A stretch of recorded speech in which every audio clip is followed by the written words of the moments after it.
Serangan triple combo untuk Jokowi, Corona, PKI, dan Khilafah. Orangnya sama, kelompoknya itu-itu juga. Serangannya dari 3 arah sekaligus. Jokowi adalah targetnya. Kekuasaan adalah bahan bakarnya, diperkuat oleh nafsu berkuasa yang sudah diubun-ubun. Mereka ini bukan hanya barisan sakit hati, tapi juga tidak tahan lagi kalau harus duduk diam dan menunggu. Mari kita kupas satu persatu. Wabah Corona. Ini adalah kesempatan yang muncul pada saat yang tidak diduga. Usai Pilpres, nyaris tidak ada bahan serangan ampuh yang memberikan hasil masif.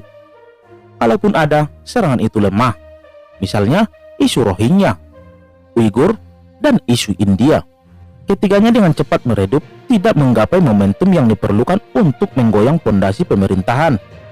Corona datang, lockdown pun disuarakan. Berkali-kali presiden ditarik pelan-pelan untuk masuk ke dalam perangkap maut. Jokowi berkali-kali dibujuk untuk membuat kebijakan yang dari luar terlihat seperti demi rakyat, tapi sebenarnya membawa negara ini ke dalam masalah yang lebih besar. Dan ternyata ini adalah keputusan yang tepat. Penggantinya adalah PSBB. Itu pun banyak yang tidak patuh pada aturan dan nekat melanggar.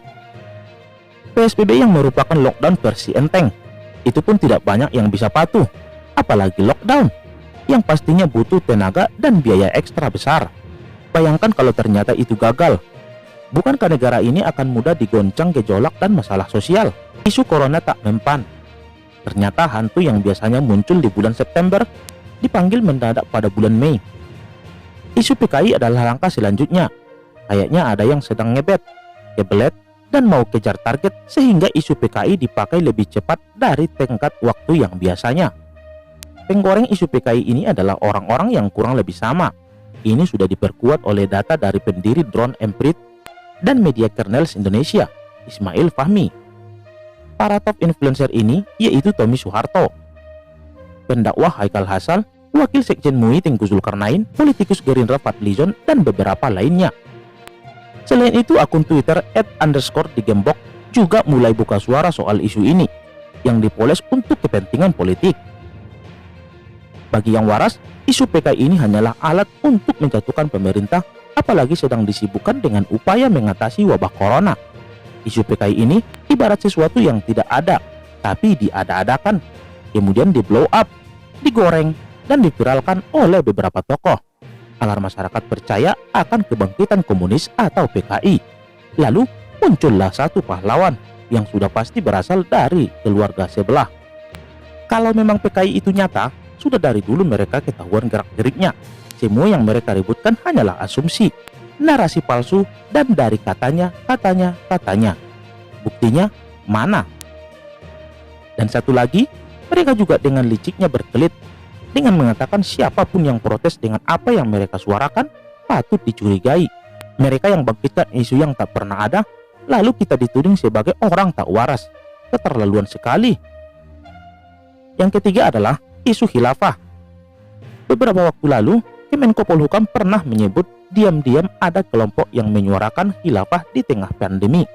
Narasi khilafah ini juga bukan barang baru. Sudah bertahun-tahun lamanya gerakan ini tumbuh dan berkembang di negara ini. Lucunya, gerakan narasi khilafah terlihat sangat jelas di negara ini, tapi mereka tidak ribut. Kita yang ribut soal ini, mereka yang kebakaran jenggot. Ini membuktikan kalau ada kelompok yang juga berniat agar khilafah tegak di negeri ini. Meski mulutnya mungkin menyebut NKRI dan Pancasila harga mati yang tak bisa ditawar-tawar. Coba renungkan kembali 3 isu tadi. Datangnya beruntun atau mungkin kebetulan momennya pas, sehingga datangnya beruntun. Coba renungkan lagi, siapa yang berada di balik semua ini? Tidak sulit menebaknya, bukan? Apalagi soal isu PKI dan khilafah. Kalau melihat teori yang bermunculan di media sosial, 2 kelompok ini seolah saling membutuhkan, saling support demi satu tujuan licik untuk memanfaatkan pandemi di mana negara sedang dalam kondisi rentan dan kesulitan. 3 arah serangan sekaligus. Negara ini seolah tidak pernah diberikan ruang untuk bernapas sebentar saja oleh kelompok haus kekuasaan ini. Tidak peduli apa yang sedang terjadi pada negara ini, tidak peduli bagaimana rakyat sedang dalam kesulitan. Mereka tidak berpikir pemerintah diganggu, rakyat juga butuh diurus. Yang mereka tahu hanyalah sakit hati dan ingin berkuasa. Bagaimana menurut Anda?